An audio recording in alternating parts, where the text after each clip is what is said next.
Casos não resolvidos de arqueologia e crimes reais podem frustrar especialistas e investigadores por décadas e, em alguns casos, por centenas de anos, quando nenhuma resposta é encontrada.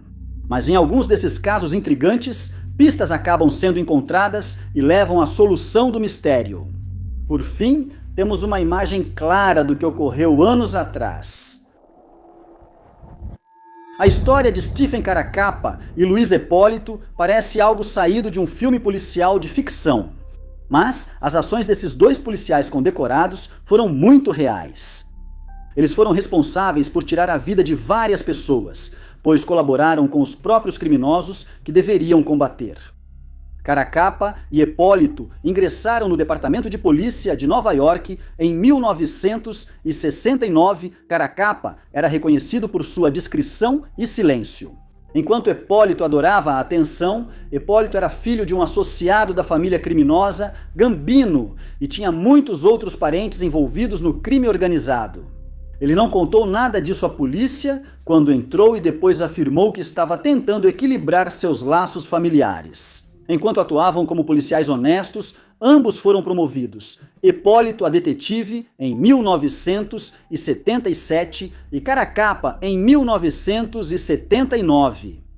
Hipólito, em particular, recebeu muitos prêmios e gostava de ler sobre suas façanhas nos jornais. Após sua prisão, em 1984, Hipólito foi investigado quando documentos suspeitos foram achados na casa de um soldado da máfia. Os documentos eram da Divisão de Inteligência da Polícia. Desde a época em que a família Gambino estava sob investigação, a última pessoa a ter a custódia desses registros foi Hipólito. Ele foi suspenso enquanto a polícia investigava sua ligação, mas ele alegou que os arquivos tinham sido copiados a pedido de outro policial e que devem ter sido roubados de um armário destrancado.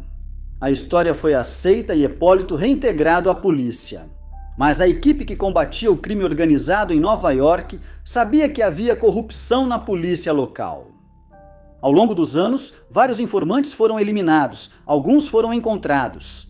Um deles foi Bruno Faciolo, que foi encontrado com um canário enfiado na boca. Outros nunca foram encontrados. Simplesmente perturbar informantes não eram os únicos a desaparecer sem deixar rastros. Em 1986, James Heidel desapareceu. Ele estava em casa com a mãe quando dois homens o levaram de carro e nunca mais foi visto. Caracappa e Hipólito levantaram suspeitas, especialmente porque pareciam ter mais dinheiro do que policiais mais antigos do que eles, mas nunca houve qualquer prova contra eles. Os dois se aposentariam da polícia no início dos anos 1990 e mudariam para Las Vegas. Caracappa tentou levar uma vida tranquila, trabalhando como detetive particular, enquanto Hipólito escreveu um livro sobre sua experiência como policial. Apenas 2 anos após a aposentadoria de Caracappa, seu nome foi mencionado pelo mafioso Anthony Casso. Casso disse que tinha 2 policiais do Departamento de Polícia de Nova York em sua folha de pagamento, e eles não eram apenas homens que aceitavam subornos para ignorar crimes ou dar informações. Eles sequestravam vítimas e as levavam até Caso. Em várias ocasiões, os policiais mataram os homens eles mesmos, afirmou Caso. Eles eram Stephen Caracappa e Luiz Hipólito. Infelizmente, Caso tinha fama de inventar histórias que nem outros mafiosos acreditavam. A polícia suspeitava que ele dizia a verdade, mas achava que seu depoimento não bastaria para condenar os 2 policiais. Mas outras pessoas também se apresentariam, ligando-os a crimes. Betty, mãe de James Heidel, reconheceu Hipólito em um programa de televisão enquanto ele promovia seu livro. Ela disse à polícia que ele era um dos homens que viu levar seu filho antes do desaparecimento, nunca mais sendo visto. Finalmente, em 2004, um homem chamado Burton Kaplan começou a falar. Ele era o homem que conectou Casso com os 2 policiais. Ele era quem entregava o dinheiro para eles e quem mais interagia com eles. Em troca de uma redução de pena, ele revelou tudo o que sabia.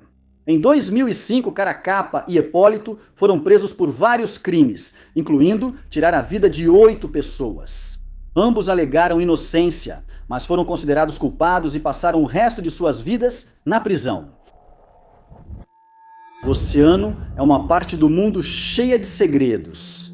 Há estranhezas que se escondem em suas profundezas e às vezes esses aspectos assustadores acabam chegando às praias. É raro, mas de vez em quando acontece. O mar, de forma implacável, nos apresenta um novo mistério perturbador ao depositar seres amorfos na areia, dentes de criaturas insondáveis e corpos de formas de vida aquáticas nunca antes vistas. Foi no dia 15 de junho de 2025 que uma dessas cenas indesejadas chamou a atenção de um pai desavisado e sua família. Um homem de Washington comemorava o Dia dos Pais, levando a esposa e 2 filhos para passear na praia de Dash Point. Kevin Ewing estava de bom humor, mas tudo mudaria de forma perturbadora enquanto caminhava à frente da família na beira da água. Foi então que ele avistou algo fora do lugar, mas curiosamente adequado, na areia. Era uma caixa, embrulhada como um presente. Era um dia de celebração e parecia que aquilo fora deixado ali de propósito, como presente de Dia dos Pais. Curioso e animado com a descoberta, Ewing pegou a caixa e primeiro teve que remover o barbante amarelo que prendia o pano verde. Ao ver aquilo, Ewing, descendente de nativos americanos, achou que poderia ser um feixe de oração ou mensagem em garrafa, mas ao abrir a caixa não encontrou nada disso. Em vez disso, dentro da caixa de pinho havia uma lâmina de bolso, uma pena, grama, lavanda, sálvia, tabaco e um pano. Dentro daquele pano havia algo realmente perturbador. Ao desembrulhá-lo cuidadosamente, os olhos do homem se depararam com um dedão decepado. Ewing colocou a caixa de volta no chão enquanto sua pele ficava pálida. Era como algo saído de um filme de terror. Ao analisar o quadro geral, percebeu que a pena na caixa de presente vinha daquela gaivota mutilada ali perto. Muitas coisas começaram a passar pela cabeça dele, incluindo a pergunta: onde está o resto do corpo? Claro, Ewing chamou um guarda florestal que contatou a patrulha estadual de Washington, responsável pela investigação. O dedo do pé foi levado ao Instituto Médico Legal do Condado de King, onde coletaram DNA para comparação com outros casos. Na esperança de encontrar uma correspondência para o apêndice decepado, o máximo que conseguiram determinar foi que o dedo provavelmente pertencia a um homem adulto e que o ferimento era passível de sobrevivência, ou seja, o dono pode simplesmente ter ido embora. Dado o estado de decomposição, era improvável que tivesse sido de uma amputação recente, mas veio de um ritual recente de propósitos desconhecidos. As autoridades ficaram preocupadas com o bem-estar do dono do dedo e desejam entrar em contato com ele caso tenha sobrevivido a essa remoção não cirúrgica. Costumamos achar que técnicas investigativas antigas eram arcaicas e ineficazes. Mas a verdade é que os investigadores às vezes usavam as menores pistas para resolver crimes muito complicados. Como no incidente ocorrido em Margate, Kent, Inglaterra, em abril de 1929, em um dia de inverno muito frio, em outubro daquele ano, um homem chamado Sidney Fox fez check-in no Hotel Metropole, em Margate, junto com sua mãe. Funcionários do hotel mais tarde lembrariam que Rosaline parecia doente e que teve dificuldade para caminhar até seu quarto. Ela foi diagnosticada com Parkinson e supuseram que Sidney a levou para Margate para descansar e respirar ar fresco. Ele demonstrava grande preocupação com o bem-estar dela e cuidava de tudo durante a estadia no hotel. Ele era educado com a equipe, sempre bem vestido e parecia um bom homem, mas sua verdadeira natureza apareceu depois. Ele afirmou que ele e Rosalina estavam viajando pela Europa antes de visitarem Folkestone e Canterbury, e por fim, Margate. Eles escolheram ficar no Hotel Metropole pelo conforto e luxo, e era evidente que faziam parte de uma família rica. Ao ser questionado sobre a bagagem, Sidney disse que ela ainda não havia chegado e temia que tivesse sido perdida. A equipe do hotel não teria como saber que Sidney era, na verdade, um criminoso endurecido que havia acabado de ser libertado da prisão. E assim, eles foram acomodados em quartos adjacentes, cada um aquecido por uma lareira a gás. No dia 22 de outubro, Sidney partiu para Londres, onde conversou com os seguradores de Rosaline. Ele renovou as apólices de seguro de vida dela, dizendo que sua mãe não voltaria para Norfolk se o seguro não estivesse ativo. Ele estendeu as apólices até a meia-noite do dia 23 de outubro e apenas 20 minutos antes do horário de expiração. Ao retornar ao hotel, ouviram ele gritando que o quarto de sua mãe estava tomado pelas chamas. A equipe conseguiu entrar no quarto com algum esforço e Rosaline foi retirada, mas ela já estava falecida.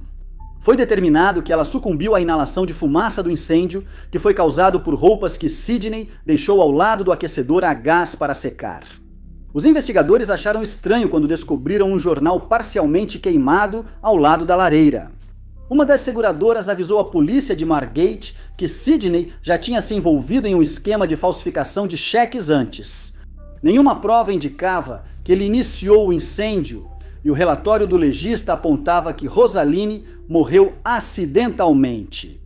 Mas os investigadores não conseguiam se livrar da sensação de que algo impróprio havia acontecido e entraram em contato com um patologista chamado Sir Edward Spilsbury, que realizou outro exame no corpo de Rosaline.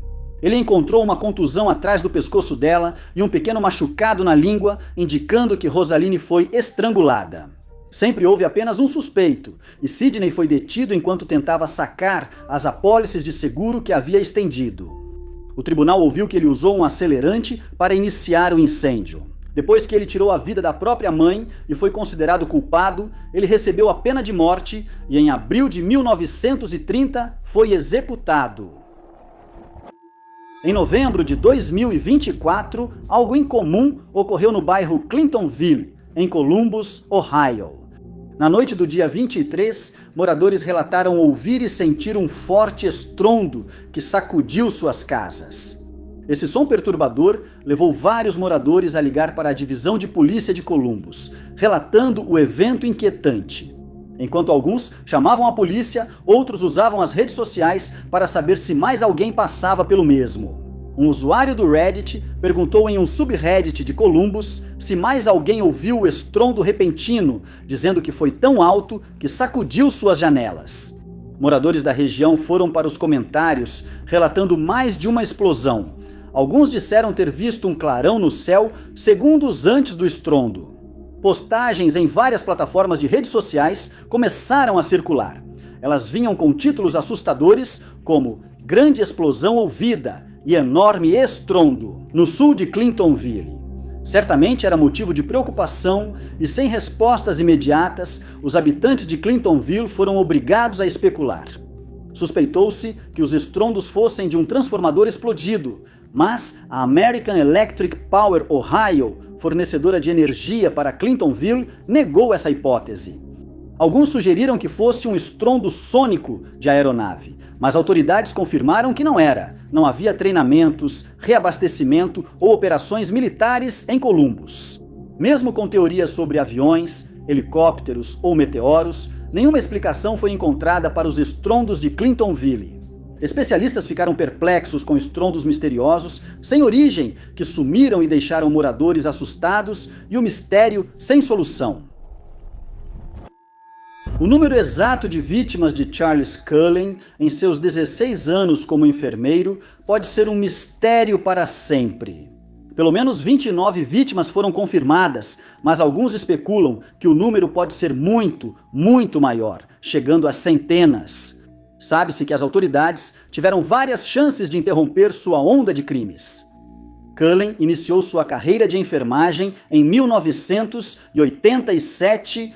Ele havia servido anteriormente na Marinha, onde seu comportamento estranho levou à sua realocação, e eventualmente ele recebeu uma dispensa médica. Cullen afirmava que queria ajudar as pessoas e que a enfermagem parecia a carreira perfeita, mas durante seu tempo em vários hospitais, parecia que ele fazia mais mal do que bem. Durante 16 anos ele passou por vários hospitais, deixando sofrimento enquanto pacientes adoeciam ou morriam repentinamente. Na maioria das vezes, essas mortes eram atribuídas a causas naturais ou, no máximo, a uma possível overdose acidental de medicamento. Por fora, não parecia que alguém suspeitava de algo. Na realidade, muitas das enfermeiras que trabalhavam com Cullen desconfiavam dele. Os administradores dos hospitais já desconfiavam dele e o incentivavam a pedir demissão antes de qualquer investigação. Quando ele buscava um novo emprego, seus antigos empregadores não compartilhavam suspeitas e nada indicava que o próximo hospital não deveria contratá-lo. Em 1993, a primeira chance de parar a atividade criminosa de Cullen aconteceu em 23 de março. Ele invadiu a casa de uma colega de trabalho enquanto ela dormia, foi preso e considerado culpado por invasão de domicílio. Mas isso não foi suficiente para demiti-lo. Ele continuou trabalhando no Hospital Warren, em Nova Jersey. Em 30 de agosto, ele entrou no quarto de Helen C. Dean, 91 anos, recuperando-se de cirurgia de câncer, após pedir que o filho dela saísse. Ele injetou nela algo que nenhum médico havia prescrito. Ela recebeu alta pouco depois, mas adoeceu e faleceu em casa. O filho de Helen levantou suas suspeitas com o hospital e uma investigação foi realizada. Infelizmente, a autópsia não procurou pelo medicamento que Helen havia recebido, e o Ministério Público arquivou o caso. Cullen pôde continuar tirando a vida de muitas outras vítimas. Ele só foi finalmente capturado em 2003. Em 16 de junho, uma paciente com câncer teve problemas cardíacos súbitos após receber digoxina. A equipe médica conseguiu estabilizá-la e ela sobreviveu ao ataque. Ficou claro que alguém deu o remédio de propósito e os registros do computador apontavam para Cullen. Cullen foi preso em dezembro de 2003 e, após longo julgamento, recebeu 18 sentenças de prisão perpétua e passará o resto da vida atrás das grades. Anita Louise Petot, nascida no Maine em 1942, era uma mulher de espírito livre e sonhava em atuar. Em 1967, aos 25 anos, ela se mudou para Los Angeles e manteve contato com a família por cartas. Mas essas cartas pararam abruptamente em fevereiro de 1968, causando preocupação à sua família. Em março, sua família recebeu uma notícia devastadora. Garotos encontraram um corpo em um campo de petróleo em Huntington Beach. Os investigadores concluíram que a mulher, ainda não identificada, foi atacada na noite de 13 de março. Roubo foi descartado, pois ela continuava com suas joias. Infelizmente, a chuva apagou a maioria dos rastros de pneus e pegadas deixados pelo agressor. Uma bituca de cigarro e outras evidências foram coletadas. Bolsa e carteira com fotos da família foram achadas perto. A única pista era um conjunto de marcas de pneus, provavelmente de um carro americano mais recente. Anita foi enterrada como uma desconhecida. O caso foi reaberto em 2001, gerando um perfil de DNA do agressor pelo cigarro, mas sem encontrar correspondências. Em 2010, divulgaram um retrato de Anita, reconhecida por sua sobrinha neta, mas a polícia ignorou o relato delas. Em 2017, a genealogia genética ligou o DNA preservado a 4 irmãos na Califórnia, sendo que um deles, Johnny Monroe, já estava falecido. Crisco foi identificado como agressor por uma amostra de DNA de biópsia anterior e, em 2020, por DNA de um parente distante.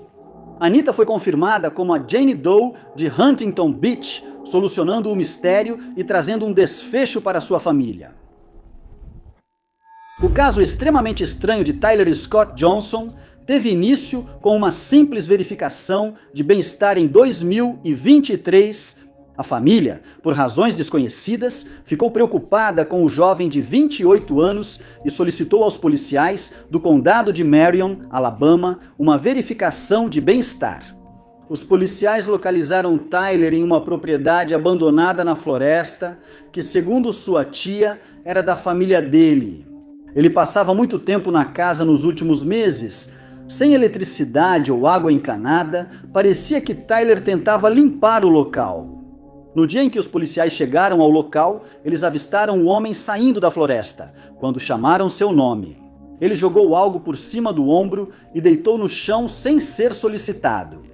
Quando os policiais perguntaram o que era, ele disse que era um colar. Embora os familiares e a polícia tenham procurado, não encontraram nada e não acreditam que o objeto fosse um colar. Os policiais chamaram a mãe de Tyler, que foi buscá-lo em casa. Eles entregaram a ela uma carteira e um telefone do homem encontrados no caminhão. Durante a verificação de bem-estar, a mãe o levou ao hospital da propriedade da família. Ele teria uma condição médica que afeta seu julgamento. Assim que chegou ao hospital no condado de Marion, Tyler foi transferido para outro centro médico em Tupelo. Mississippi. O Centro Médico do Norte do Mississippi ficava em Tupelo, condado de Lee. No dia 16 de maio, ele recebeu alta do centro, e essa seria a última vez que alguém o veria ou ouviria falar dele. Aparentemente, ele conseguiu voltar para casa no Mississippi por volta das 15h30, do dia 16 ao início da manhã. Do dia 17, no hospital da sua cidade, foram encontrados papéis e roupas que ele estava usando, indicando que ele havia retornado para lá. Preocupada com seu bem-estar e se ele voltou à casa abandonada, a família pediu a um primo para visitar a propriedade no Alabama. Naquela manhã, o primo achou a mochila de Tyler, antes deixada em seu caminhão. Parecia que itens foram retirados e espalhados ao redor dela. Na mochila, havia itens notáveis como medicamentos, um caderno, documentos de trabalho e uma Bíblia. O primo guardou tudo na mochila, pois ia chover. Ele também deixou um bilhete pedindo para Tyler ligar para eles. Ele colocou a mochila e o bilhete na caminhonete e foi embora. Ao sair, ele viu marcas de pneu indo para o bosque, mas diferentes das da caminhonete. O pai de Tyler procurou no bosque, mas não achou nada e levou a mochila do filho de volta ao Mississippi. A medicação que estava na mochila sumiu, indicando que Tyler ou alguém a pegou. Sem conseguir contato com ele, a família registrou o desaparecimento de Tyler e um alerta prateado foi emitido. Tyler foi visto pela última vez em 16 de maio de 2023, saindo de um centro médico. Cães farejadores de cadáveres. O Departamento de Segurança Interna e equipes de busca e resgate realizaram buscas 5 meses depois, devido à prevenção anterior do Departamento do Xerife do Condado de Marion. Só 45 dos 100 acres da propriedade foram vasculhados a pé, sem resultados. O caminhão de Tyler foi saqueado várias vezes e um suposto intruso foi visto na propriedade. A polícia não identificou nem determinou se essa pessoa é de interesse. Tyler Johnson continua desaparecido e seu comportamento estranho antes do sumiço deixou muitas perguntas e nenhum desfecho para sua família. Drew Peterson era um policial respeitado, mas após o desaparecimento de sua esposa, em 2007, as autoridades passaram a investigar outro caso ligado a ele. Stacey Ann foi a 4ª esposa de Peterson, 30 anos mais jovem que ele. Eles começaram a namorar enquanto ele ainda era casado com sua 3ª esposa, Kathleen Savio. Kathleen casou-se com Peterson em 1992, poucos meses após seu divórcio da 2ª esposa. Seus 2 primeiros casamentos acabaram quando suas parceiras descobriram sua infidelidade. Mas Kathleen acreditava que agora seria diferente. Eles tiveram 2 filhos juntos, mas a infidelidade de Peterson continuou. Após uma década de casamento, esse relacionamento também terminou em divórcio. O processo foi organizado de forma que os dois estivessem oficialmente divorciados antes da divisão dos bens. Essa parte do processo seria demorada. E Peterson já era casado com Stacey Ann antes mesmo de terminar. Eles moravam na mesma rua que Kathleen. Era conveniente para os filhos de Peterson, que podiam visitar sem viajar muito. Eles foram chamados 18 vezes à casa de Peterson por disputas domésticas, incluindo devolução tardia das crianças após visitas. Em 29 de fevereiro de 2004, Peterson tentou devolver seus filhos após uma visita. A porta da casa de Kathleen estava trancada e ninguém respondeu. Ele levou as crianças para casa e voltou no dia seguinte com um vizinho. Eles entraram na casa e encontraram o corpo de Kathleen na banheira. A banheira estava seca, mas o cabelo de Kathleen estava molhado. Um legista determinou que Kathleen escorregou e caiu enquanto ainda havia água na banheira, vindo a se afogar em seguida. A família de Kathleen ficou devastada e não tinha certeza de que essa era toda a história. Ela tinha alguns ferimentos na cabeça, mas acreditava-se que esses foram causados pela queda. Durante a investigação do legista, suspeitou-se que Peterson estivesse envolvido no incidente. Outro policial que fazia parte do júri do legista falou em defesa de Peterson. Ele não conseguia acreditar que seu colega faria algo assim. Stacey Ann adotou os filhos de Peterson com Kathleen e os criou junto com seus 2 filhos. Ela disse a amigos e familiares que se sentia presa, pois não podia sair sem que Peterson ligasse para saber onde estava, afirmou Peterson. Stacey Ann estava estressada após a perda de sua irmã. Em 28 de outubro de 2007, Stacey Ann deveria visitar um familiar para ajudar a pintar a casa dele, mas ela nunca apareceu. Segundo Peterson, Stacey Ann ligou naquela noite para avisar que o deixou por outro homem e deixou seu carro em um aeroporto próximo. A família dela não acreditava na história. Mesmo querendo sair do casamento com Peterson, Stacey Ann não deixaria os filhos. Uma investigação sobre o desaparecimento dela começou e a polícia voltou a analisar o que havia acontecido com Kathleen. O corpo dela foi exumado e uma nova autópsia foi realizada. Mais atenção foi dada aos ferimentos que ela havia sofrido e eles perceberam que havia envolvimento de crime.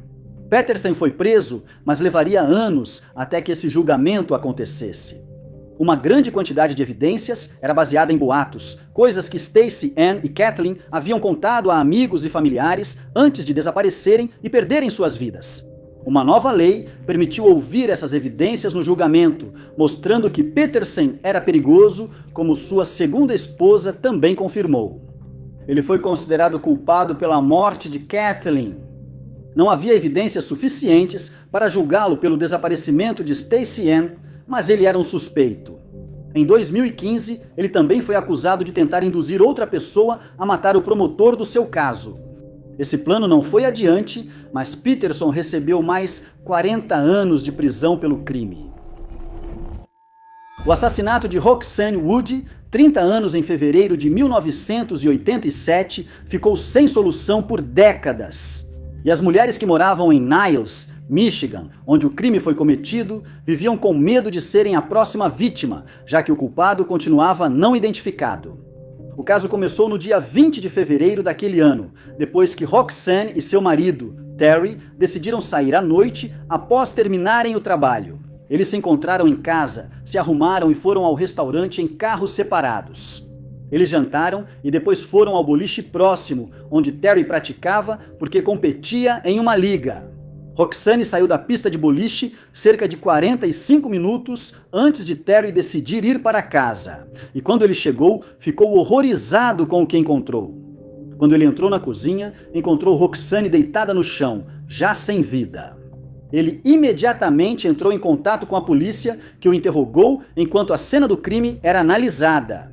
Estranhamente, eles não conseguiram encontrar nenhuma evidência de que alguém tivesse invadido a casa. Quando Terry demonstrou irritação no interrogatório, passou a ser suspeito. Ele foi levado à delegacia para novo interrogatório, mas logo pediu advogado, aumentando as suspeitas dos investigadores. Um dos investigadores estava tão certo da culpa de Terry que disse que não descansaria até colocá-lo na prisão para sempre. Mas as famílias de Terry e Roxanne tinham certeza de sua inocência, pois ele era um bom homem e amava a esposa. Nenhuma evidência foi encontrada para condenar Terry ou outros, e o caso esfriou. O DNA havia sido coletado na cena, mas como a tecnologia relevante não existia na época, isso não ajudou a avançar na investigação. Mas, em 2020, o caso foi revisitado pela professora Ashlyn Kirsten e estudantes da Universidade Western Michigan, junto com a Polícia Estadual de Michigan. O caso foi amplamente estudado e transferido para arquivos digitais, facilitando identificar os entrevistados. Quando isso foi feito e que evidências foram coletadas? Os arquivos digitais foram entregues à polícia e investigadores, junto com genealogistas genéticos, começaram a analisar o pouco DNA coletado em 1987. No início, havia dúvidas sobre DNA suficiente para avançar. Após meses de testes, nada novo foi descoberto. Os especialistas criaram um perfil genético e assim montaram a árvore genealógica do agressor de Roxanne. A polícia chegou até Patrick Gillum, morador de South Bend, Indiana.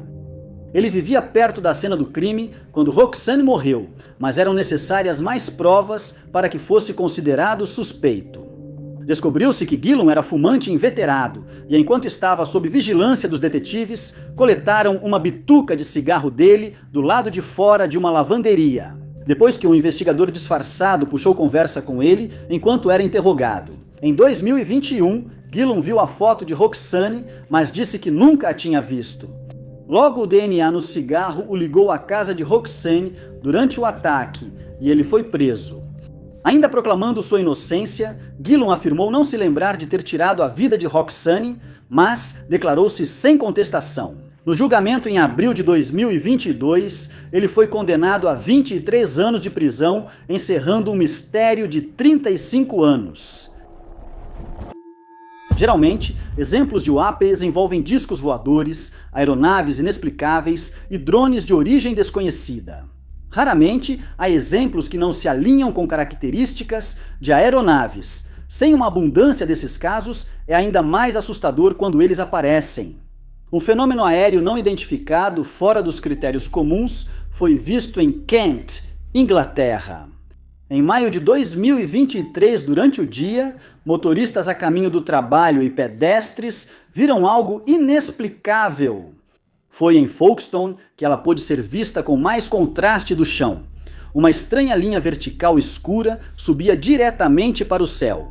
Parecia não ter origem nem fim, se estendendo até onde a vista alcançava.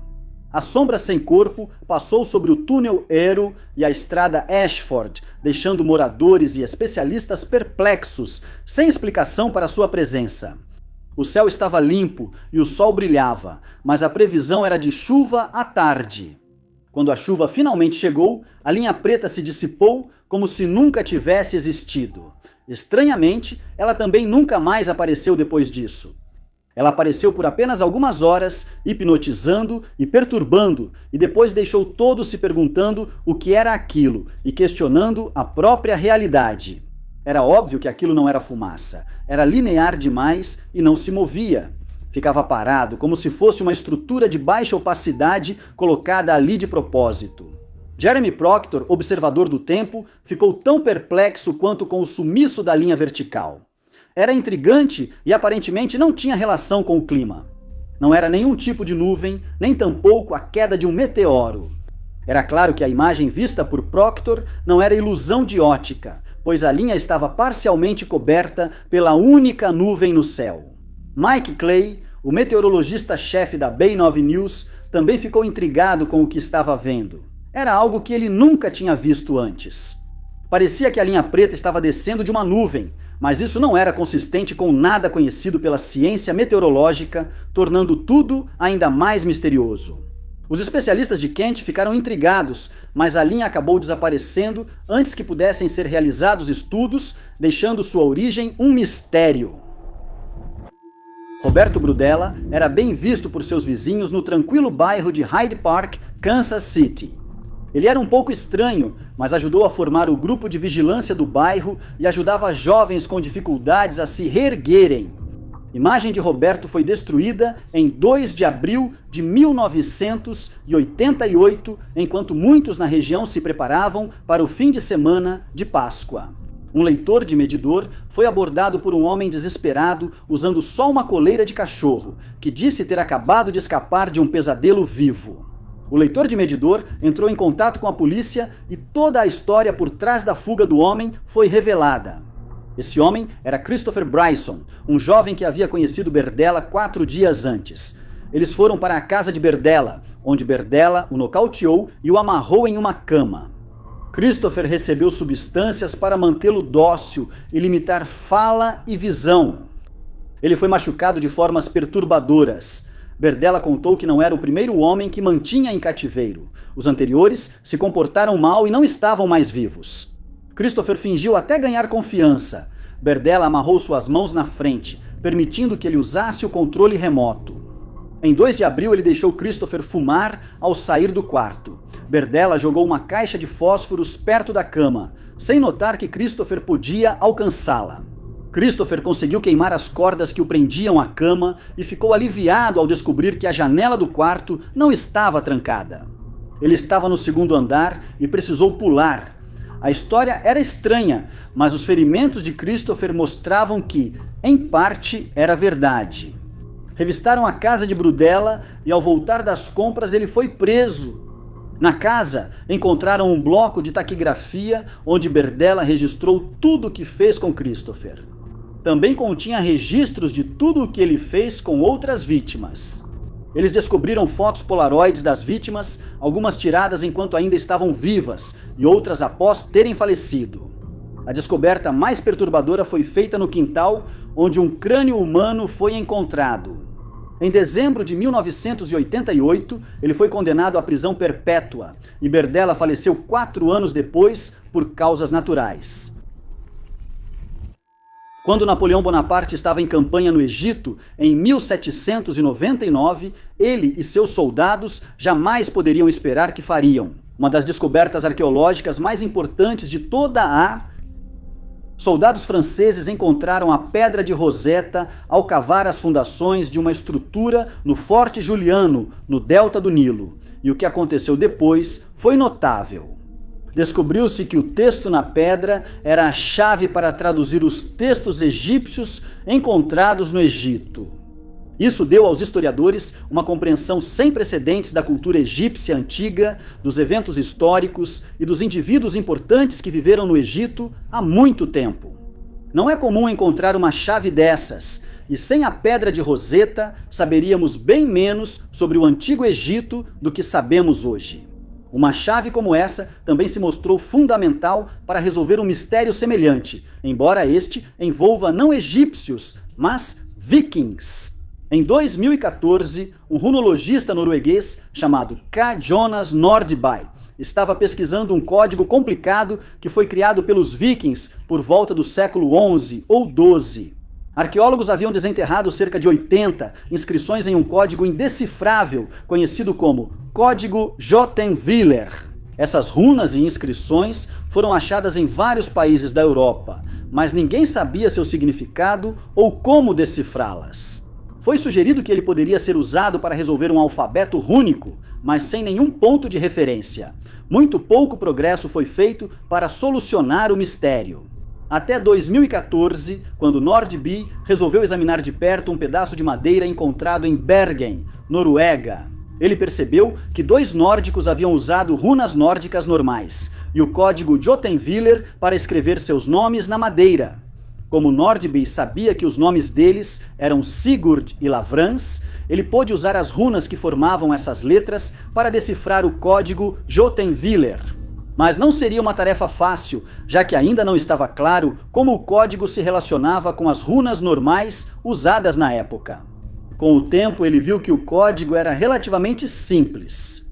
Tudo o que ele precisava fazer era trocar o sinal da runa pelo último som do nome da runa, e assim, se o nome da runa terminasse com a letra R, a runa correspondente no código Jotunviller seria R, e assim por diante. Usando essa solução, ele finalmente conseguiu ler o texto antigo que havia intrigado os historiadores por tanto tempo. Mas havia um porém. Como várias runas normais terminam com a mesma letra, demorou para descobrir a qual runa se referia. Após a decifração dos textos, descobriu-se que o código era usado por pessoas de todas as classes sociais para expressar amor, tristeza ou felicidade. Um texto diz o seguinte, abre aspas, amo tanto a mulher de outro homem que as vastas montanhas estremecem, maravilhosa mulher de anel. Nós nos amamos tanto que a terra explode. Alguns textos vinham com desenhos de animais, pessoas e até rabiscos sem sentido. Acredita-se que o código foi usado até por volta do ano 1000 no norte da Europa e na Escandinávia até o século XV. O primeiro caso do ataque foi notado em 4 de maio de 2022. Foi naquela noite que Thomas Lowe, de 18 anos, foi a um show de rap que estava sendo realizado no norte da França. Ele fumou e bebeu no show, mas isso não causou sua tontura depois. Ao chegar em casa já tarde da noite, ele se sentiu desequilibrado e com dor de cabeça. Então ele percebeu um hematoma em seu braço e no centro dele uma pequena perfuração. Na manhã seguinte, os sintomas ainda não tinham desaparecido. Thomas decidiu que precisava consultar um médico. No entanto, ao chegar lá, recebeu um conselho assustador. O médico disse que ele deveria ir para a sala de emergência. Médicos confirmaram que o hematoma e a perfuração foram causados por picada de agulha. Thomas foi submetido a mais exames para determinar se havia desenvolvido alguma doença transmissível. Ele estava limpo e o que quer que tenha sido injetado nele ainda precisava ser determinado. Poucos quilômetros depois, em Bordeaux, no sudoeste, outra jovem de 18 anos, Leanne Desnos, viveu situação parecida após uma festa em uma boate. Ela começou a sentir tontura e teve ondas de calor, e quando chegou em casa, também percebeu uma marca de injeção no braço. Nessa altura, já surgiam vários casos nas redes sociais por toda a França. Preocupada, Leanne foi à clínica e iniciaram testes para infecções. Depois disso, vários casos foram relatados. Pessoas registravam queixas, alegando terem sido injetadas com substância misteriosa. Ao analisar o caso, a polícia constatou que a maioria das vítimas eram mulheres, todas com marcas de agulhadas, hematomas e sintomas como dor de cabeça, tontura e sonolência. Ao final, a Polícia Nacional da França havia encontrado 302 casos em todo o país. Nenhuma vítima foi atacada novamente, e só uma pessoa foi roubada, possivelmente sem ligação com os casos. 2 pessoas testaram positivo para ácido gama hidroxibutírico anestésico potente detectável por até 12 horas, apesar de serem casos incomuns. O médico responsável afirmou que era improvável que as seringas tivessem esse produto, pois precisaria ficar na pele por vários segundos. O que a maioria das vítimas teria percebido, já que a maioria das vítimas não apresentou substâncias nas amostras, levando os investigadores a especularem que não havia nada nas seringas desde o início. Começaram as investigações sobre ataques com agulhas em casas noturnas na França, onde vítimas foram espetadas sem motivo aparente. Eventos semelhantes ocorreram na Bélgica, incluindo um jogo de futebol e uma parada do orgulho. Depois, 2 mulheres foram espetadas em Bruxelas. Ataques voltaram à França durante um evento musical. Apesar da preparação, esses episódios seguem sem solução. Dennis Cottrell, de 71 anos, estava em sua habitual caminhada noturna quando foi violentamente atacado em abril de 2002. Seu corpo foi encontrado por 2 policiais que tentaram salvar sua vida, mas Dennis logo faleceu devido aos ferimentos. A investigação do caso revelou um homem estranho e perturbador que trabalhava como professor há anos. Dennis era um coletor de lixo aposentado, nunca se casou ou teve filhos e morava com seu irmão na época de sua morte. O crime chocou a comunidade local e parecia sem explicação. A investigação policial começou, mas pouco progresso foi feito antes que as autoridades recebessem um telefonema estranho alguns dias depois. O autor da ligação era Thomas Clark, professor de 29 anos. Clark disse à polícia que havia atacado Dennis e que eles precisavam ir prendê-lo para que ele não machucasse mais ninguém. Clark não conhecia Dennis. Era improvável que os dois tivessem se encontrado na vida cotidiana. Mas, na noite do ataque, Clark saiu de casa com uma intenção: tirar a vida de outra pessoa. Antes de sair, ele pesquisou no Ask Jeeves informações sobre possíveis sentenças de prisão por um ataque não provocado. Dennis não foi sua primeira vítima. Clark já havia atacado Michael Kay, estudante de 18 anos, agarrando-o antes de golpeá-lo com uma arma branca no braço e nas costas. Michael sobreviveu aos ferimentos, mas ficou com danos permanentes nos nervos. Isso não foi suficiente para satisfazer os impulsos de Clark. Clark confessou ambos os crimes, mas não conseguiu apresentar nenhum motivo.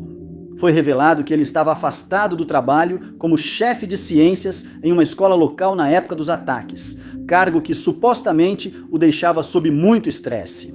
Mas não parecia haver nenhum indício de que algo perturbador fosse acontecer. Mas, de acordo com Clark, todos os sinais de alerta estavam lá. Durante o julgamento, ele escreveu para o Manchester Evening News para tentar se explicar. De acordo com Clark, Michael não foi sua primeira vítima desde a época em que estava na universidade. Ele tinha impulsos de machucar outros e relatou ouvir vozes dizendo que sua namorada era infiel e o incentivando à violência. Clark falou sobre uma vítima que ele atacou e nunca soube se o homem sobreviveu ou não. Ele disse que sabia o que era certo e errado, mas não sentia nenhuma simpatia por suas vítimas. A única coisa de que ele se arrependeu foi de como tudo foi fácil. No fim da década de 1050, o arqueólogo britânico James Millard, da Universidade de Istambul, realizava pesquisas em um sítio neolítico na Turquia. Quando fez uma descoberta notável, ele desenterrou um grande assentamento chamado Çatalhöyük, e desde então, muitas pesquisas têm sido realizadas no local. Foi descoberto que tinha cerca de 9.000 anos e muitas casas de tijolos construídas bem próximas. Mas o local também continha muitos artefatos diferentes, como estatuetas e obras de arte na forma de murais nas paredes, que mantiveram os pesquisadores fascinados por anos. Um mural de 3 metros de largura chamou a atenção deles após a escavação de um edifício no assentamento na década de 1960. O mural tinha composição diferente dos outros encontrados, e logo tentaram descobrir o que ele retratava. Mas não havia uma resposta fácil, e o debate em torno da obra de arte continuou por várias décadas. Pesquisadores achavam que era o mapa mais antigo já descoberto. Parecia delinear o layout do assentamento e dos 2 picos próximos, mas isso não podia ser comprovado de forma definitiva. Sabe-se que o assentamento foi construído por volta de 1500 a.C. e que ganhou destaque cerca de 500 anos depois. As pessoas viveram no assentamento por pelo menos 2.000 anos sob os 2 picos do Monte Hassan, um vulcão que tem cerca de 19 milhas de altura. Durante anos, muitos aceitaram que o mural mostrava um mapa da região, mas alguns céticos diziam que era apenas um desenho decorativo e uma pele de leopardo, não 2 picos de montanha. Só em 2013 é que uma teoria mais plausível foi sugerida. Axel Schmidt, um vulcanologista da Universidade da Califórnia, decidiu conduzir sua própria pesquisa, pois suspeitava que o Monte Hassan poderia ter entrado em erupção, enquanto os colonos ainda viviam na região. Ele coletou fragmentos de rocha da montanha e estudou os depósitos encontrados dentro desses fragmentos. Foi então revelado que a montanha realmente entrou em erupção há cerca de 9.000 anos, o que coincide com o período em que o mural foi criado.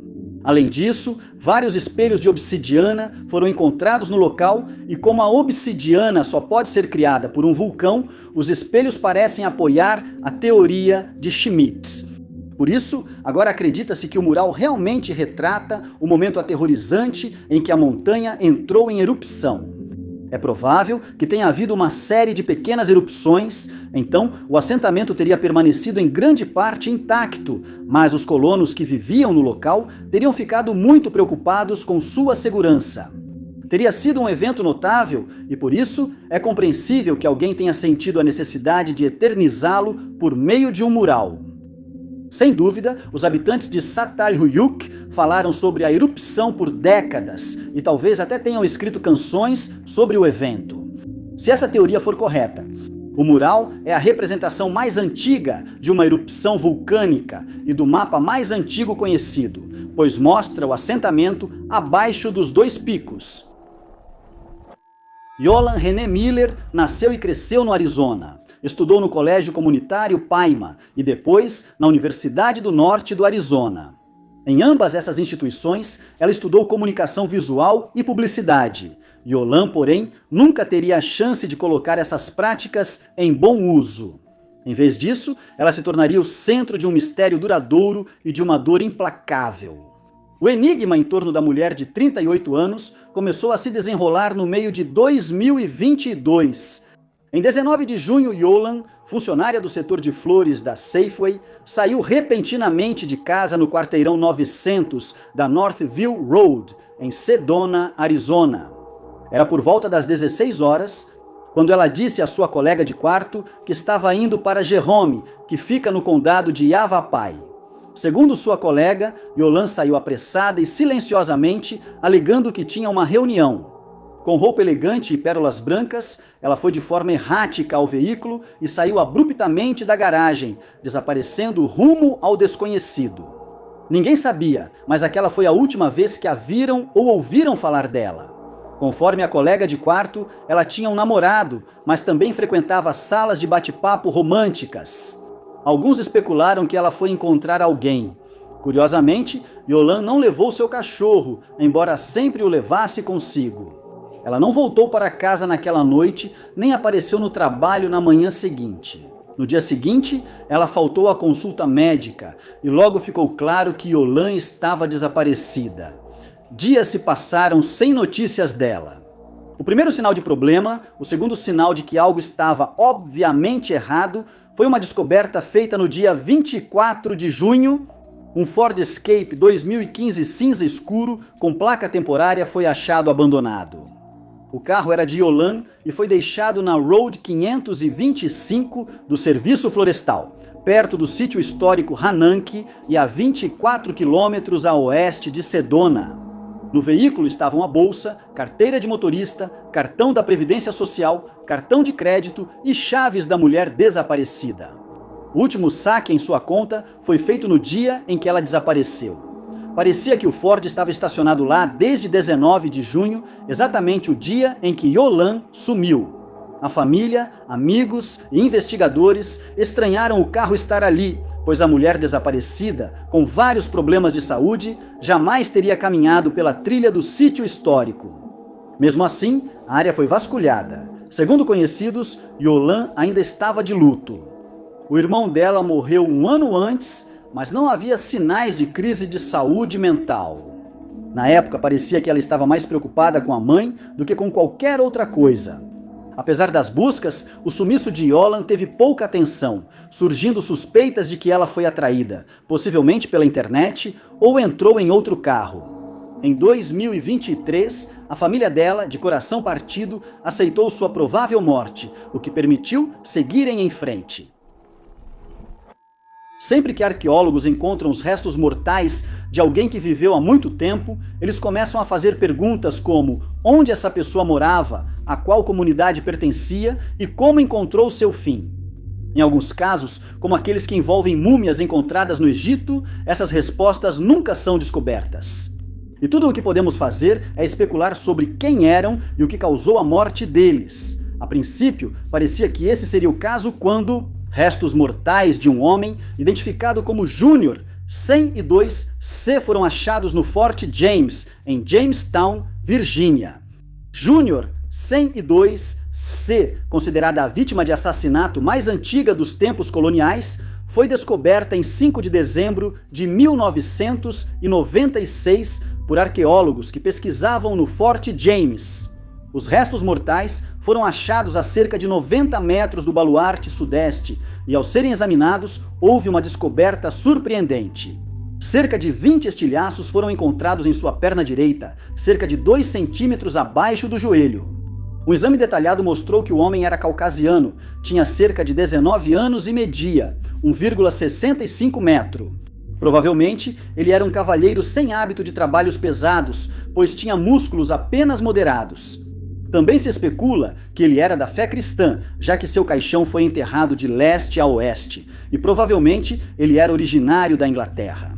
Mas o que não se sabia na época era como os estilhaços foram parar em sua perna, e sugeriu-se que alguém o atacou e tirou sua vida. O disparo causou muitos danos quando atingiu Júnior 102C, quebrando ossos e rompendo uma artéria. Isso significa que ele teria perdido a vida muito rapidamente após o disparo, e não teria tido chance de encontrar ajuda a tempo. As razões do ataque permaneceram um mistério até pesquisadores de Jamestown anunciarem uma possível solução. Eles descobriram que, em 1624, houve um duelo na região em que George Harrison saiu perdendo ao ser atingido na perna por um tiro. A posição dos estilhaços na perna indica que ele estava de lado ao agressor, o que combina com uma cena de duelo. Possivelmente. O autor do disparo era Ricardo Stevens, comerciante de Jamestown. Porém, Harrison é só uma das 2 vítimas identificadas. Outros pesquisadores sugerem que os restos eram de Stephen Calthrop, um cavalheiro que vivia em Jamestown na época. Ele chegou à região em 1607 ainda criança, mas conhecia bem o local. Dizem que ele foi apresentado como um presente pelo capitão João Smith ao rei, como era costume na época, e acabou se tornando um intérprete. De acordo com algumas fontes, ele foi atingido por um disparo feito por um sentinela, possivelmente por acidente, e acabou perdendo a vida por causa disso. Mas a maioria dos pesquisadores afirma categoricamente que os restos pertenciam a George Harrison e que ele encontrou seu destino enquanto participava de um duelo. Quando Linda Watson desapareceu sem deixar rastros em agosto de 2000, sua mãe imediatamente suspeitou do ex-marido de Linda. Mas David Watson seguiu livre, sendo um capitão dos bombeiros celebrado. Levaria 17 anos até Watson ser condenado e, nesse período, ele também matou a mãe de Linda. O conturbado relacionamento de Linda e David Watson terminou em divórcio. Eles tinham uma filha pequena e disputavam sua guarda quando Linda desapareceu. Ela foi vista com vida pela última vez em 20 de agosto, quando saiu para uma refeição com sua mãe, Marilyn. No dia seguinte, Linda deveria ir a uma reunião com seu advogado para discutir a emissão de uma ordem de restrição contra seu ex-marido. Essa reunião nunca aconteceu. Em vez disso, um técnico que passou na casa de Linda encontrou a porta dos fundos destrancada e sinais de luta dentro da residência. Quando Linda não buscou Jordan após visitar o Watson, sua família percebeu que algo estava errado. Uma investigação de desaparecimento começou, mas o caso logo esfriou. Watson sempre foi suspeito e a família de Linda acreditava que ele estava envolvido em seu desaparecimento. Porém, não havia evidências nem pistas de Linda. Mas eles não iam desistir sem lutar. 3 anos depois, Marilyn ainda lutava pela filha e também disputava com Watson os direitos de visita à neta. Em maio de 2003, Marilyn teve sua primeira visita sem supervisão com Jordan, por ordem judicial. Em 7 de maio, ela devolveu Jordan à casa dos Watson. Ela estava com uma amiga da família, Renee Farnsworth. Marilyn temia Watson e às vezes pedia aos vizinhos que checassem os arbustos de sua casa para garantir que ele não estivesse lá. Ela voltou para casa depois de deixar Jordan, mas quando entrou na garagem, alguém abriu fogo contra o carro dela. Tanto Marilyn quanto Renee foram atingidas por balas e faleceram devido aos ferimentos. Mais ou menos na mesma época, um corpo foi encontrado no deserto do Arizona. O estado dos restos mortais era tal que era impossível identificá-los sem um teste de DNA. Levaria anos até que esses testes fossem realizados. Mas, eventualmente, foi confirmado que os restos mortais pertenciam a Linda, mesmo quando os restos de Linda foram identificados. Levaria mais alguns anos até que a polícia reunisse provas suficientes para prender Watson. Mesmo pessoas que sabiam dos problemas que ele tinha com Linda ficaram chocadas com a prisão. Ele era um membro respeitado da comunidade, trabalhando como capitão dos bombeiros local. Ele renunciou ao seu cargo no dia seguinte à prisão, mas continuou a protestar sua inocência. O primeiro julgamento terminou sem consenso no júri, mas no segundo, a segunda esposa de Watson admitiu ter mentido ao dar um álibi para ele. Sua defesa desmoronou e ele foi condenado por matar as 3 mulheres. Desaparecimentos costumam ocorrer sem testemunhas, deixando o que ocorreu em aberto para várias possibilidades. Mas, e nos casos em que pessoas somem no ar, mesmo com alguém ao lado, que explicações restam para onde foram? Essas são as perguntas que prevalecem quando se trata do caso de Goldie Morse. Goldie morava em Middletown, Califórnia, e levava uma vida descrita como livre. Ela estava feliz, em paz, voltando a uma forma ancestral, andando descalça e colhendo frutas silvestres. Esse modo de vida tranquilo, porém, teria um fim misterioso e repentino em 13 de agosto de 2022, o dia do desaparecimento de Goldie, que ocorreu da maneira mais estranha possível.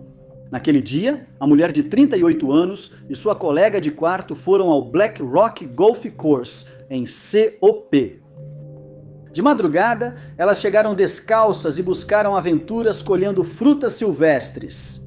Por volta das 7h30, o amigo desceu a colina para pegar frutas caídas e colher mais.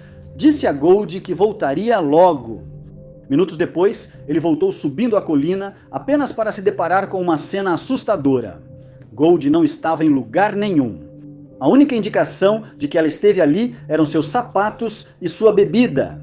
A mulher de espírito livre também não estava com seu telefone ou carteira quando aparentemente deixou o campo de golfe. Preocupado, o colega de quarto achava que ela voltaria, pensando que só havia saído sem rumo. Conforme as horas passavam, porém, a assustadora percepção começou a surgir. Gold estava desaparecida. Ainda assim, o colega de quarto esperou, e só 4 dias depois ele a denunciou como desaparecida. Com a notícia do desaparecimento da mulher se espalhando, muitas dicas surgiram na cidade. Aconteceu que, logo após sair do campo de golfe, Gold embarcou em uma verdadeira aventura, mais uma que a deixaria desaparecida.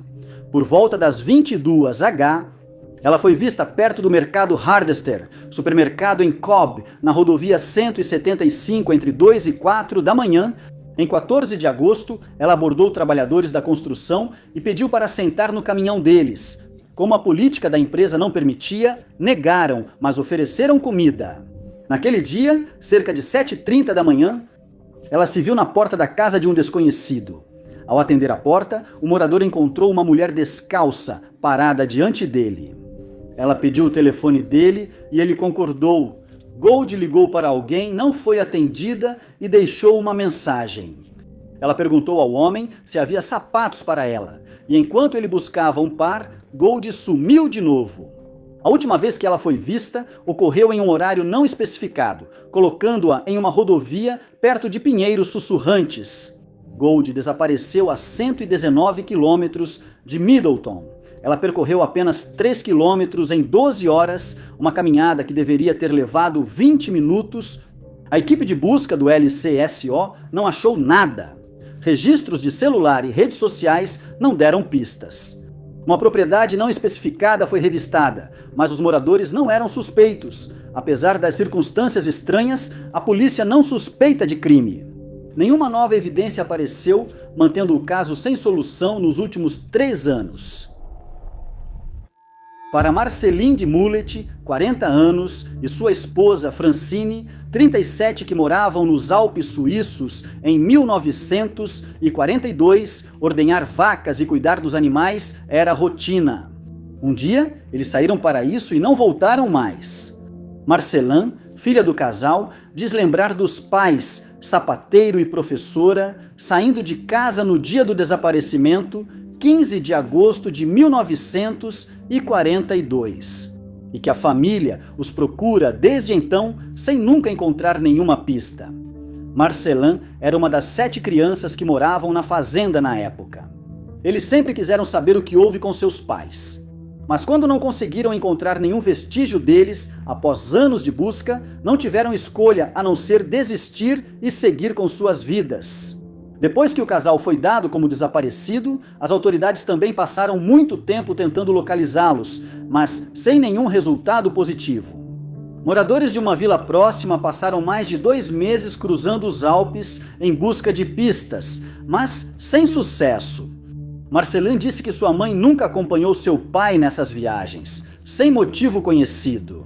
Desta vez, Francine foi porque estava grávida. Seria muito difícil atravessar a geleira.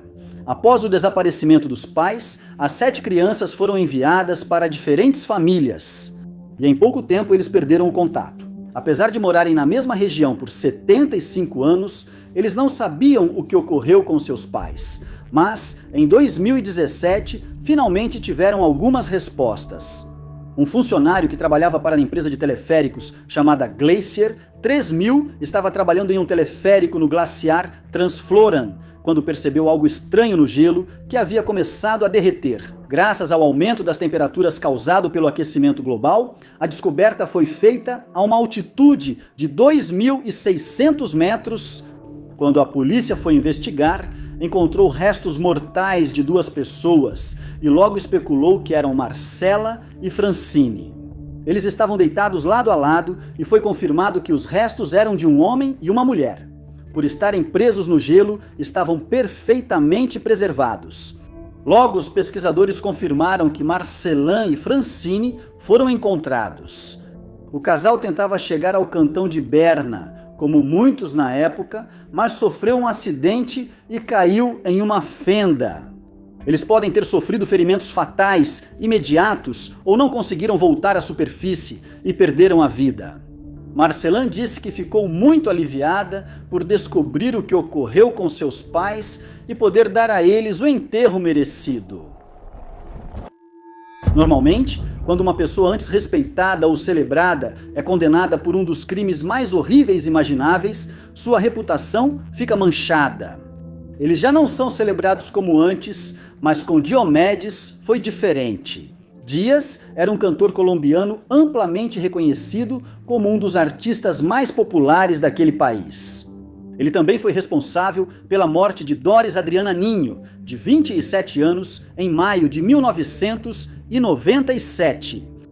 Antes do incidente, Dias já havia lançado 2 álbuns e era uma das celebridades mais populares da Colômbia. Ele já tinha problemas com a lei, principalmente por crimes com substâncias ilegais e questões contratuais. Apesar desses problemas, ele continuava extremamente popular. Na verdade, sua imagem complicada e perigosa talvez só o tornasse ainda mais atraente para os fãs. Entre os fãs estava Doris, 13 anos mais jovem que Dias. Doris era uma jovem inteligente e interessada em computadores. Ela amava profundamente a música de Dias e em 1995 foi apresentada ao cantor por outro músico. Logo depois, eles iniciaram um relacionamento casual, levando-a a terminar com seu namorado de longa data. A família de Doris tentou alertá-la sobre o cantor, mas ela continuou a vê-lo ao longo do tempo, embora também começasse a se sentir incomodada com ele. Em 1997, ele ligava tanto que ela mandou desligar o telefone, mas Dias continuou tentando contato. Segundo Dias, a família de Doris a viu viva pela última vez em 14 de maio de 1997. Ela tinha ligado para ele mais cedo naquele dia para pedir ajuda com um problema. Ele estava no estúdio na época, mas quando voltou, enviou um de seus seguranças para buscá-la. Por volta da meia-noite, ela saiu de casa deixando documentos e itens pessoais. Ela foi levada para um apartamento em North Pogoda, onde Dias estava hospedado. Embora algumas fontes afirmem que era uma festa, havia muito poucas pessoas no apartamento. Dias estava lá, assim como sua namorada, Luz Consuelo Martínez, que estava grávida dele na época, além de alguns seguranças e assistentes. O que ocorreu naquele apartamento ainda não está claro. Quando Doris não voltou para casa, sua família se preocupou. Semanas se passaram sem notícias sobre seu paradeiro. O irmão dela teve que aparecer em um programa de televisão nacional, onde mencionou que o último local em que ela esteve foi com Dias. Um telespectador reconheceu Doris na foto e avisou as autoridades. Na manhã de 15 de maio, trabalhadores viram um homem descartando o corpo de uma mulher em uma cava de areia em San Onofre. O homem foi embora em um carro branco antes de ser detido. A mulher não portava identificação e inicialmente acreditava-se que fosse uma trabalhadora de rua, mas agora estava claro que não era esse o caso. Uma autópsia revelou que o nariz e a boca de Doris foram cobertos, possivelmente durante uma briga, e isso acabou custando sua vida. Dias e seus associados primeiro disseram que Doris saiu do apartamento viva, mas depois afirmaram que ela brigou com Martinez ao descobrir que estava grávida de Dias. Os promotores alegaram que Dias tentou separar a briga e acabou tirando a vida de Doris acidentalmente. Antes que pudesse ser condenado pelo crime, Dias se escondeu. Ele supostamente ficou com um grupo paramilitar e ainda conseguiu gravar músicas enquanto estava foragido. Ele acabou se entregando, mas cumpriu menos de 3 anos de prisão antes de ser libertado. O escritório do xerife seguia sua rotina, preenchendo papéis de contravenções, homicídios, roubos e desaparecimentos. O trabalho deles foi abruptamente interrompido em 21 de junho de 2021, quando um homem reconhecível entrou na delegacia. Ele estava lá para relatar o desaparecimento de alguém e quando os policiais ouviram quem era, seus corações dispararam. O homem era o namorado de Roberta Cedillo, uma mulher muito conhecida pela comunidade de Lake Charles, Los Angeles.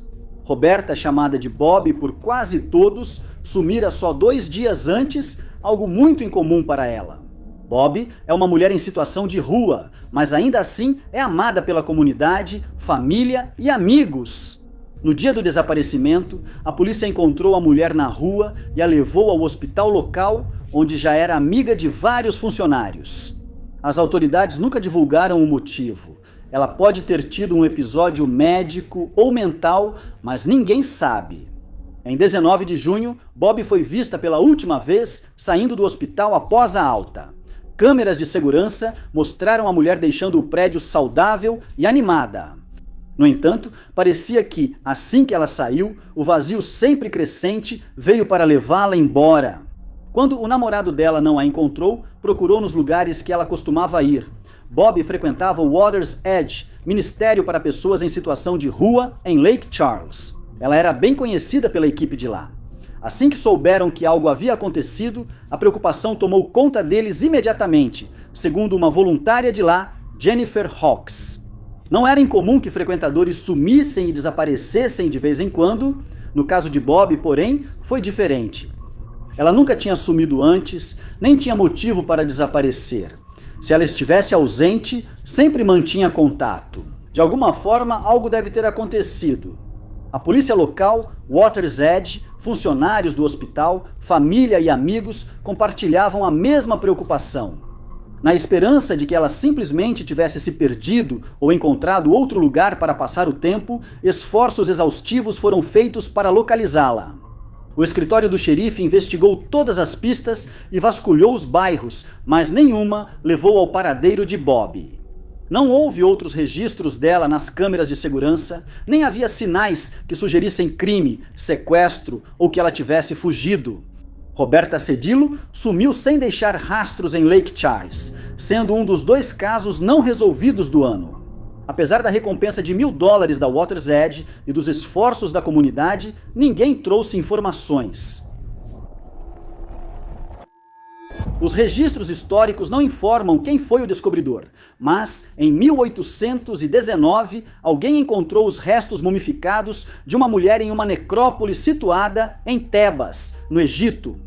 Ela foi descoberta após falecer cerca de 2.600 anos antes de ser desenterrada, deixando os cientistas animados para saber mais sobre sua vida. Uma das maiores dúvidas sobre a múmia era como ela morreu. E para determinar isso, os restos mortais foram enviados ao Museu Britânico, onde Augusto Bose Granville, um médico, começou a examiná-los. Ele depois disse que hesitou em iniciar o exame, pois Ertier Sinu era uma das múmias mais completas já encontradas. Mas, para obter qualquer resposta, ele não teve escolha a não ser usar seu bisturi para remover as camadas externas e os envoltórios que foram aplicados há milhares de anos. Assim teve início a primeira autópsia médica feita em uma múmia egípcia. E quando as camadas foram removidas, Granville descobriu que Ertier Sinu havia sido mumificada tão bem que ainda havia tecido mole presente.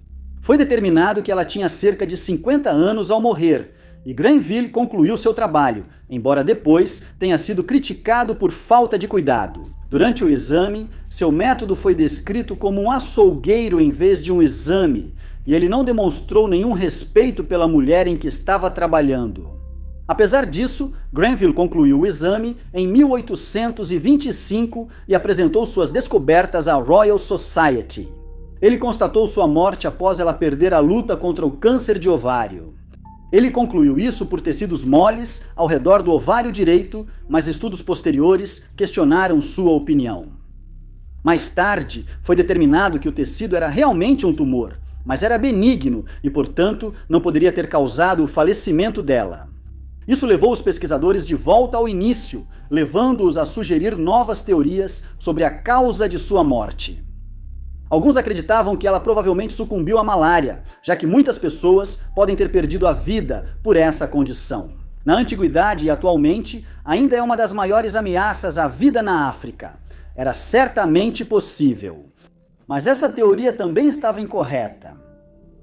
Após a conclusão dos testes, porém, foi determinado que Ertier Sinu havia sofrido de tuberculose. O mistério de sua morte foi resolvido milhares de anos após seu falecimento, confirmado por uma autópsia em 1994, e foi descoberto que ela esteve inativa por um longo período antes de perder a batalha contra a tuberculose. O mistério em torno de um avião militar desaparecido no Canadá em 1942 só foi resolvido mais de 7 décadas depois. Mas antes da descoberta, ninguém fazia ideia do que havia acontecido com o avião ou sua tripulação. O avião era um Avro Anson marca, um L7056, na manhã de 30 de outubro daquele ano. Seu piloto e outros 3 tripulantes embarcaram na aeronave e decolaram para realizar um exercício de navegação sobre a Baía Patrícia, na Colômbia Britânica, Canadá. O Avro Anson, com 2 motores, foi usado pelas Forças Armadas do Canadá até 1952 para treinar equipes de bombardeio, antes de serem enviados para missões reais, que podiam ser extremamente perigosas. A equipe já havia realizado aquele exercício de navegação muitas vezes antes. E ninguém poderia esperar que isso terminaria em um mistério e, no final, em uma tragédia. Sabe-se que, durante o voo, o tempo mudou de repente e o piloto foi orientado a retornar à base. Mas nenhuma comunicação foi recebida da tripulação, o que causou muita preocupação em todos em terra, já que as condições climáticas haviam se tornado perigosas. E sem outra forma de contato com o avião, não se sabia para onde ele havia voado. Uma busca foi imediatamente organizada, mas não havia como saber onde o avião havia desaparecido. Os buscadores só adivinharam onde começar, mas procuraram por 3 dias antes de desistir. Nenhum sinal do avião ou de sua tripulação foi encontrado, e presumiu-se que ele havia caído, tirando a vida de todos a bordo.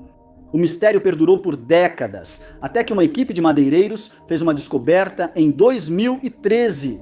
A equipe da Till Jones Cedar Products trabalhava em uma montanha na ilha de Vancouver quando encontrou destroços de um avião. E eles perceberam que aquilo estava lá há muito tempo. Eles avisaram seus empregadores, que acionaram o Departamento de Defesa Nacional. Uma equipe foi enviada à encosta da montanha para investigar. Confirmaram que era o avião desaparecido e encontraram os corpos dos 4 homens, mas não puderam removê-los da montanha pelas condições difíceis. Esses aviadores foram 4 entre mais de 100 que desapareceram nos céus da Baía Patrícia na Segunda Guerra Mundial. E hoje, uma coroa de flores foi colocada junto a uma árvore no local onde esse avião em particular foi encontrado. Os 4 homens foram finalmente enterrados lado a lado em um túmulo de guerra da Commonwealth no Royal Oak Burial Park, em Vitória. Acredita-se que uma estranha pedra esculpida chamada Pedra Dari possa conter as respostas para um dos mistérios mais intrigantes da América. O desaparecimento da colônia de Roanoke. Desde que a colônia desapareceu em 1590, as pessoas especulam sobre a causa, mas nunca foram encontradas respostas definitivas. Roanoke ficava na costa leste da Carolina do Norte e foi fundada por colonos ingleses liderados por John White em 1587. Com os suprimentos acabando, John White voltou à Inglaterra, prometendo retornar com o necessário para a colônia. A esposa dele ficou com a filha, Eleanor Dare, que acabara de ter o primeiro bebê inglês nascido no Novo Mundo, Virgínia. Enquanto John White estava ausente, o grupo tentou sobreviver, mas acredita-se que algo deu muito errado em algum momento. John White só retornou em 1590 e, para sua tristeza, a colônia sumira. A única pista encontrada foi a palavra Croatoan entalhada em uma árvore, e nunca se soube o que aconteceu com os colonos desaparecidos. Então, em 1937, quase 200 anos depois, Lewis Hammond estava colhendo nozes em Edenton, Carolina do Norte, quando encontrou algo que não conseguia explicar. Ele tropeçou em uma grande pedra que continha uma inscrição entalhada. Ele resolveu levá-la à Universidade Emory, em Atlanta, para que fosse estudada assim que o texto fosse decifrado. Uma das primeiras descobertas feitas foi um conjunto de iniciais em um dos lados da pedra, EWD, que os pesquisadores acreditam se referir a Eleanor White, Dare. O texto afirmava que Ananias e Virginia Dare perderam suas vidas em 1591, um ano inteiro depois que White havia retornado ao local.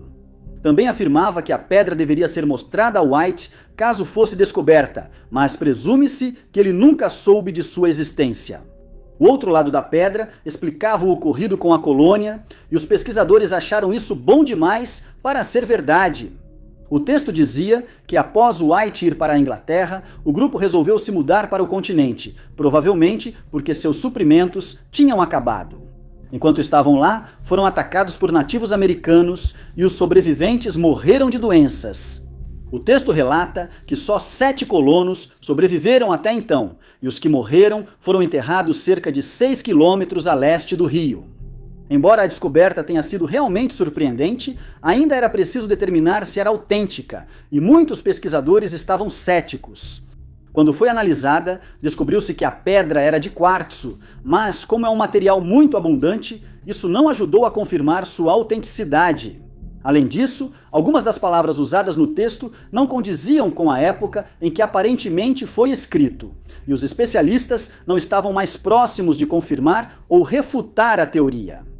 No momento, nada pode ser feito, e só o tempo dirá se essa pedra será autenticada um dia.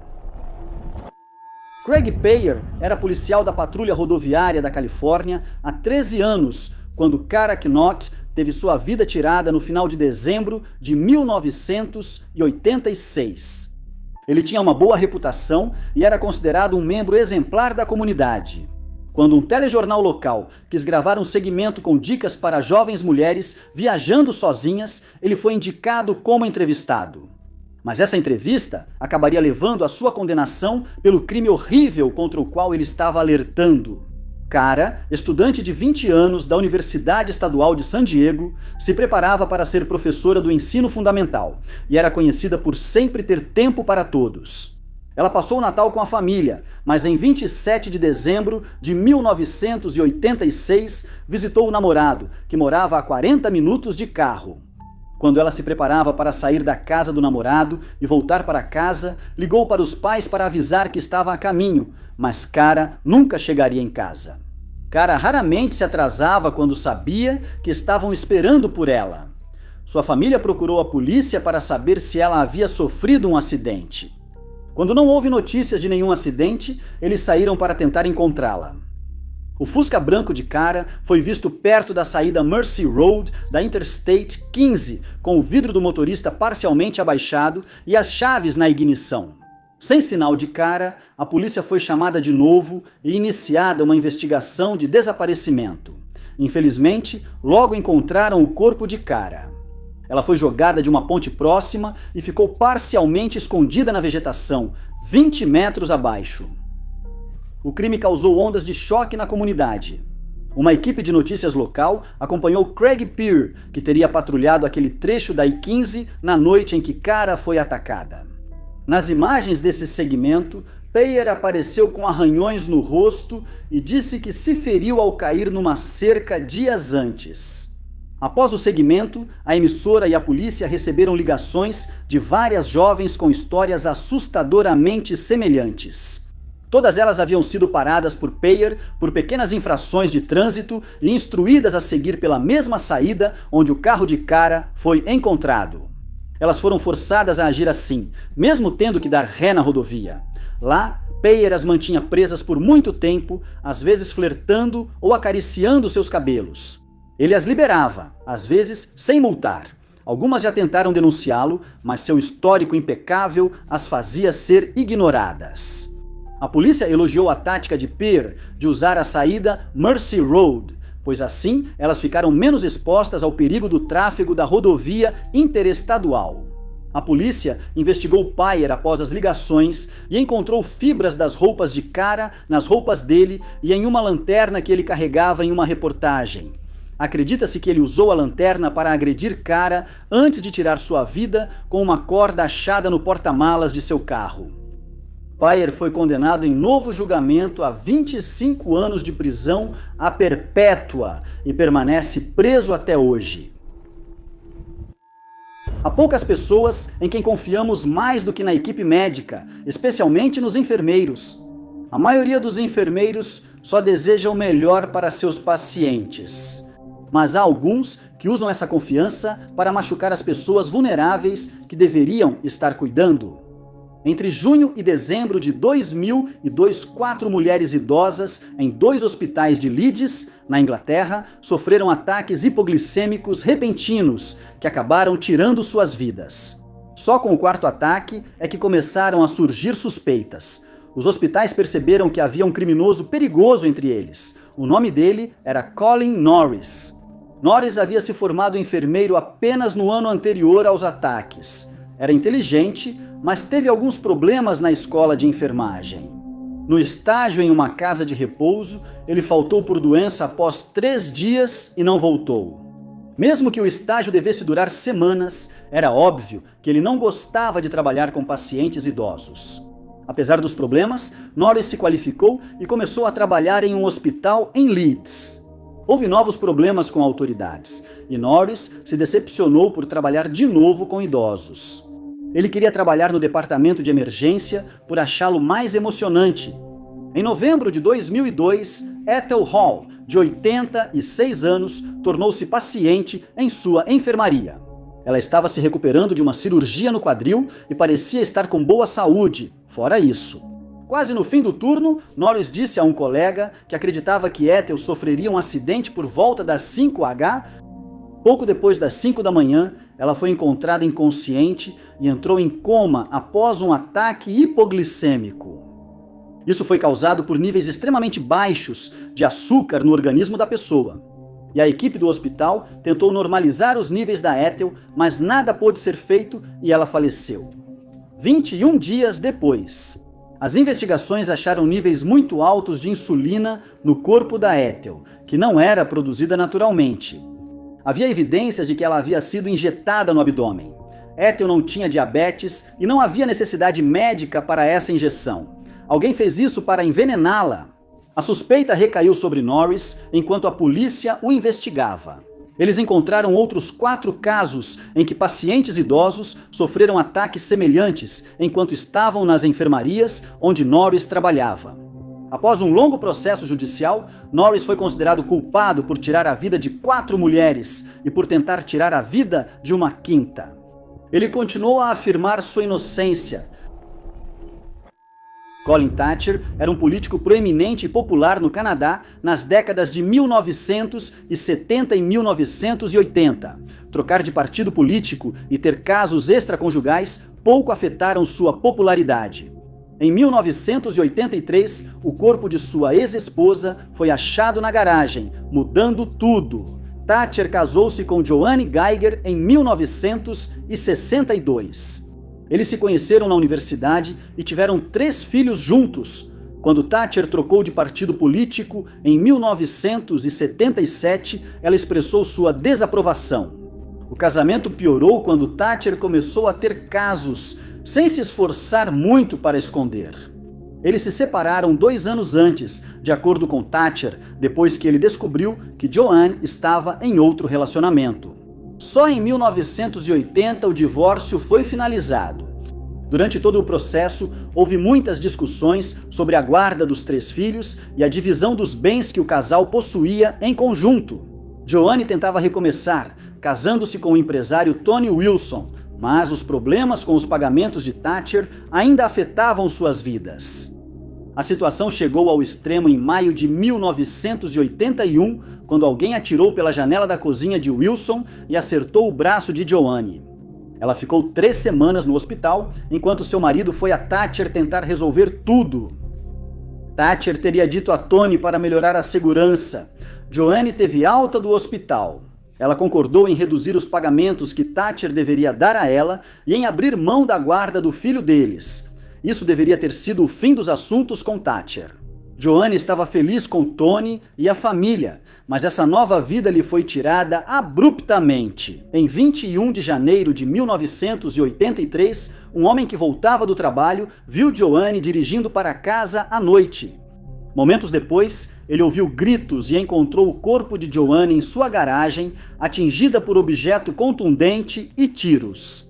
Thatcher foi imediatamente considerado suspeito, mas a princípio havia poucas evidências que o ligassem ao crime. Porém, aos poucos, um caso foi sendo montado.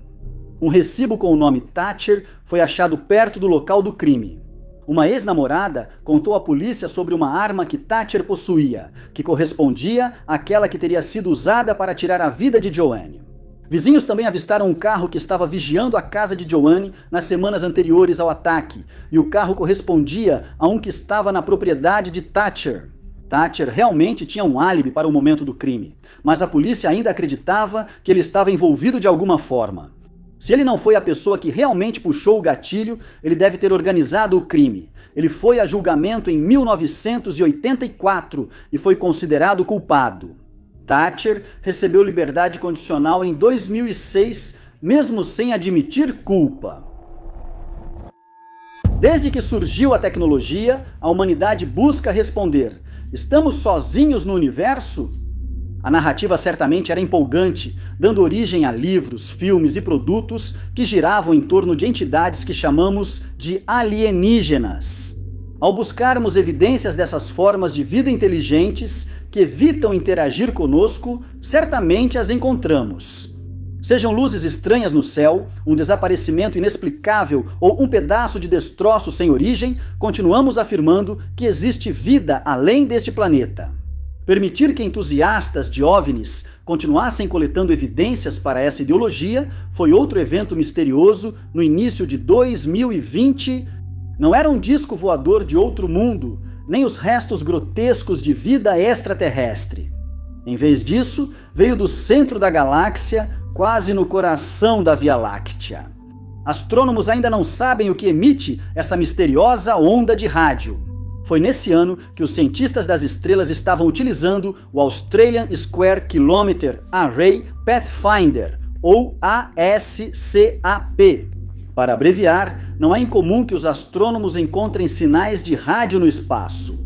Equipamentos como o ASCAP, projetados para esse tipo de pesquisa, frequentemente captam sinais de galáxias massivas, estrelas, buracos negros e pulsares. Em 2020, astrônomos detectaram um sinal estranho vindo do centro da Via Láctea. Eles perceberam que tinham encontrado algo realmente único e inexplicável da forma mais impressionante possível. Agindo de forma diferente de qualquer outra observação de sinal de rádio, esse apresentava um padrão de piscar, ligando e depois desligando novamente. Uma onda de rádio incomum, 100 vezes mais brilhante que o normal, enfraquece ao longo do tempo e exibe polarização circular rara, diferente de pulsares e anãs vermelhas. Desde 2020, o vasto projeto tem buscado objetos celestes incomuns, mas a maioria das observações é estável. Isso dificulta identificar a origem dessas ondas misteriosas. Os esforços dos astrônomos foram infrutíferos, gerando especulações sobre comunicação extraterrestre. Na era moderna, os habitantes da Terra vivem tensos, temendo ser notícia nas manchetes a qualquer momento. Ou suas fotos acompanham a palavra desaparecido, que domina o topo do cartaz, ou seus nomes aparecem ao lado de uma vítima de homicídio, em matérias de jornal. A família de Sherita Morrison passou grande parte de 2021 olhando para cartazes de desaparecidos com a foto da mulher de 38 anos que conheciam e amavam. Sherita, mãe de um filho de 20 anos e de uma filha de 4 anos, morava no bairro de Englewood, em Chicago, Illinois. Grávida de 4 meses do terceiro filho, em 26 de fevereiro, ela saiu para levar a filha à escola no quarteirão 2000 da West 60 e 2ª Street. Mais tarde naquela manhã, ela deveria se encontrar com o filho, mas parecia que, depois de deixar a filha na escola, Sherita havia desaparecido. O filho tentou entrar em contato com ela, mas a mãe não atendia o telefone. Em vez disso, ia direto para a caixa postal. Ela deveria buscar a filha na escola à tarde, mas não apareceu. Funcionários da escola levaram a menina à delegacia, onde as autoridades contataram a família de Sherita. A preocupação inicial do filho, que era leve, agora se transformou em pânico. O restante da família ficou no mesmo estado ao perceber que Sherita estava desaparecida. Essa situação era incomum para ela, que jamais deixaria seus filhos. Os parentes estavam preocupados, principalmente porque ela estava grávida. Após buscar a filha na delegacia, os parentes foram para casa e encontraram as portas entreabertas, sem sinal de Sherita. Ficou claro que algo estava errado quando a notícia do desaparecimento se espalhou. A família também fez uma constatação assustadora. No dia anterior, viram Sherita discutindo com um desconhecido ao telefone, algo incomum para ela, pois, segundo conhecidos, era muito amigável. Essa pista, porém, não trouxe nenhuma revelação, porque ninguém sabia quem era a pessoa do outro lado da linha. 3 dias se passaram sem novidades e sem nenhum sinal da mãe em lugar algum. Então, inesperadamente, seu Porsche Cayenne prata, 2006 placa BZ, 12.712 foi encontrado abandonado. Ele foi deixado a mais de 32 quilômetros de casa, em um pátio de reboque, com uma multa de estacionamento presa ao limpador. O carro parecia ter sido estacionado perto da residência de alguém que Sherita já havia visitado antes, embora nunca tenha sido revelado quem era esse morador. No veículo abandonado havia uma jaqueta, dinheiro e um pé de cabra. O carro de Sherita foi achado em um pátio de reboque em Rogers Park. Apesar das buscas da família, amigos e autoridades, ela nunca foi encontrada. O caso esfriou e a polícia não divulgou detalhes ou suspeitos. Os parentes acreditam que a visita dela ao bairro era para ser breve, considerando o local onde o carro foi estacionado. Até 2025, sem atualizações, os familiares seguiram buscando informações com cartazes de desaparecidos na internet. Obrigado por assistirem. Se gostou do vídeo, clique em curtir, inscreva-se e ative o sininho para acompanhar nossos próximos casos. Mas meu nome é Top 5 Unknowns e eu vejo vocês no próximo vídeo.